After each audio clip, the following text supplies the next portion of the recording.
Before we dive in, make sure to hit that subscribe button, leave your thoughts in the comments below, and turn on the notification bell because, trust me, you won't want to miss a single part of this journey. You won't believe what happened. I never thought I'd find myself telling this story, but it's time for the truth to come out. Have you ever felt so completely betrayed that it shakes your very core? That's exactly how I felt the night it happened. The night he came into my room, and everything I thought I knew about trust and love crumbled before my eyes. It's a confession you won't hear from just anyone. In fact, it's a forbidden one, and the consequences of it changed everything I thought I understood about myself and the world around me. But here's the catch. I've learned more in the aftermath than I ever could have imagined. There's power in these hidden truths, and if you've ever been hurt by someone you trusted, then you know that nothing is as it seems. It's time to dive into the shocking revelation, the story of how betrayal, emotional devastation, and the collapse of everything I thought was real unfolded. This is the moment when you realize there's no going back. If you've been here, you need to hear this. The pain that came with my husband's death consumed me in a way I never imagined possible. The emptiness he left behind wasn't just the absence of his physical presence, but the absence of any sense of purpose in my life. When I looked at Jake, my son, I saw he was losing something more as well. He pulled away from me, as if his own grief was too unbearable to share. I found myself wanting to reach out to him, to find some way for us to reconnect, but words seemed impossible to find, and all that remained was a heavy, oppressive silence. Days passed, but the feeling of abandonment kept growing.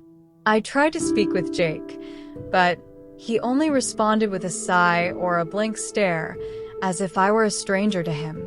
He closed himself off even more, and I found myself lost, not knowing what to do to help someone who was drifting away from me with every passing moment. It was a painful cycle, a tide of sorrow that dragged on with no end in sight. I caught myself thinking about everything that had happened, about how our lives had changed in an instant. It felt as if time had stopped, and I was the only one trying to move forward. Every corner of the house, every gesture of routine, felt like a constant reminder that something was broken. The emptiness wasn't just his absence, but also the feeling that life, somehow, had been taken from us without warning. I wanted Jake to see me. I wanted him to know that, as much as my pain was overwhelming, I was still his mother, the only person who could guide him back to the world.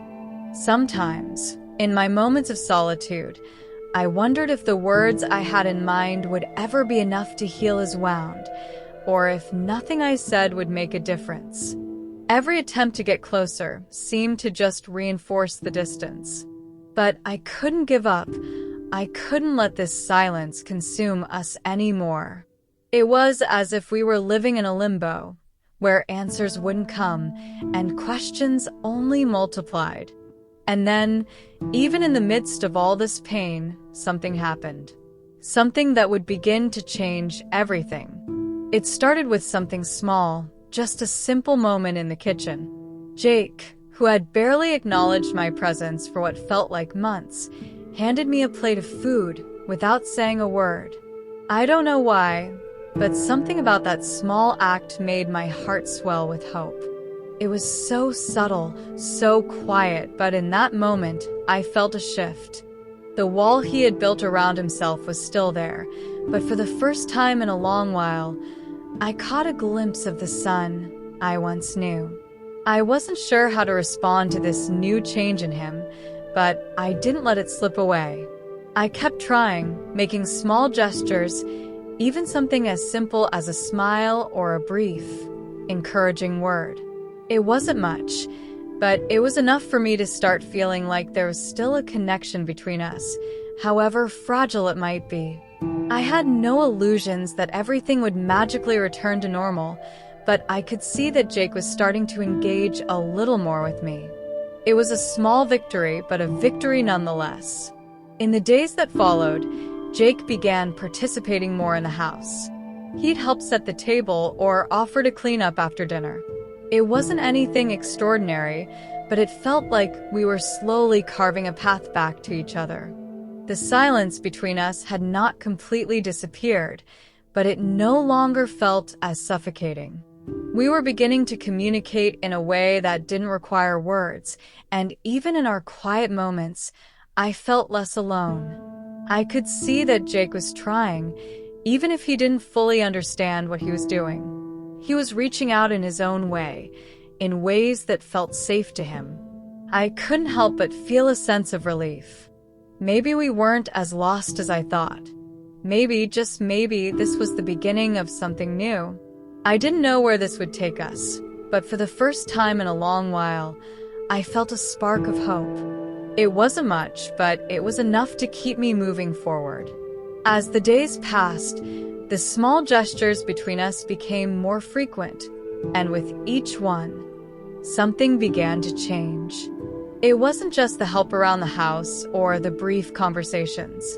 There was a shift in the air, a tension that started to build. Jake began complimenting me in a way that felt off. At first, it was nothing too noticeable, a comment about how I looked nice in the mornings or how I seemed stronger than before. But over time, his words lingered, and I couldn't help but feel a discomfort in them, like something unspoken was simmering beneath the surface. I didn't want to acknowledge it, but it was hard to ignore.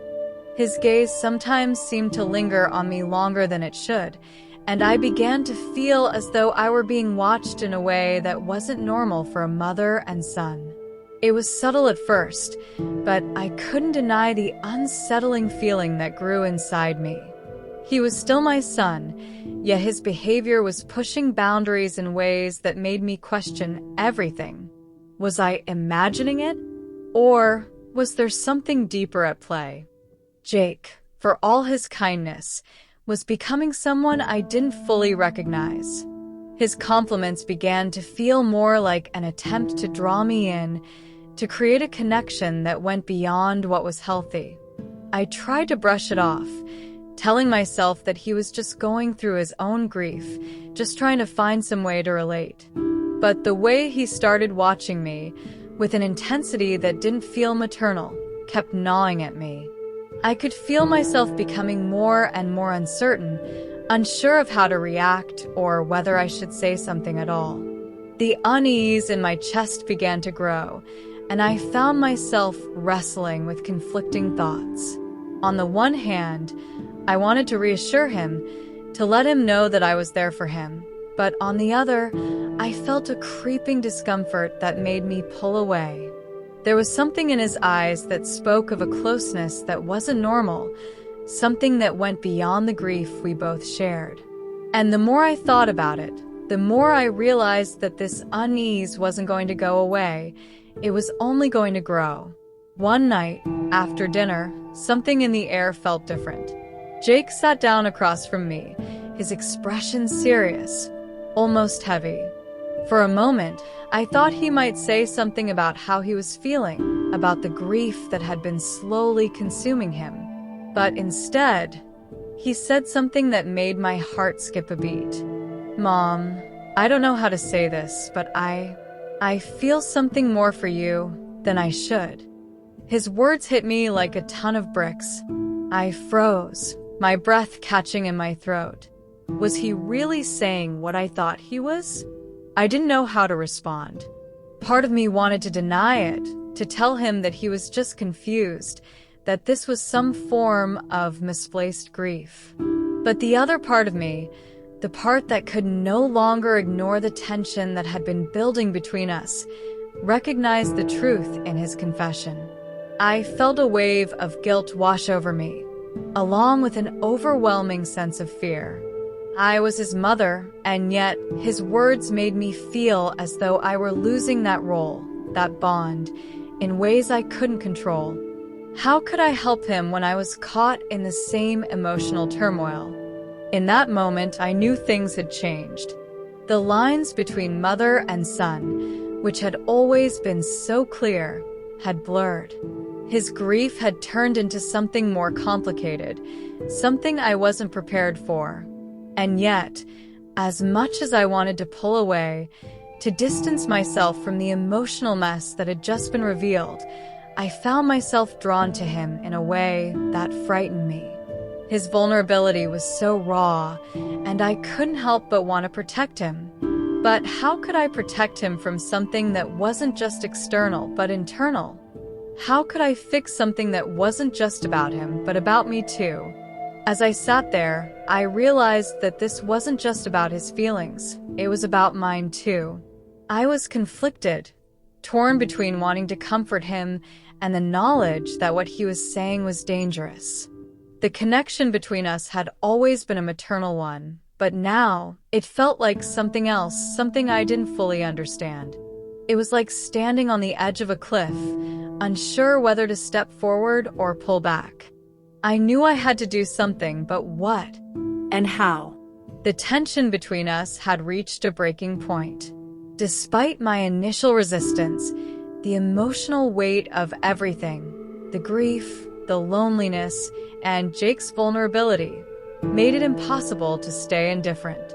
One night, as we found ourselves alone in the living room, the silence was unbearable.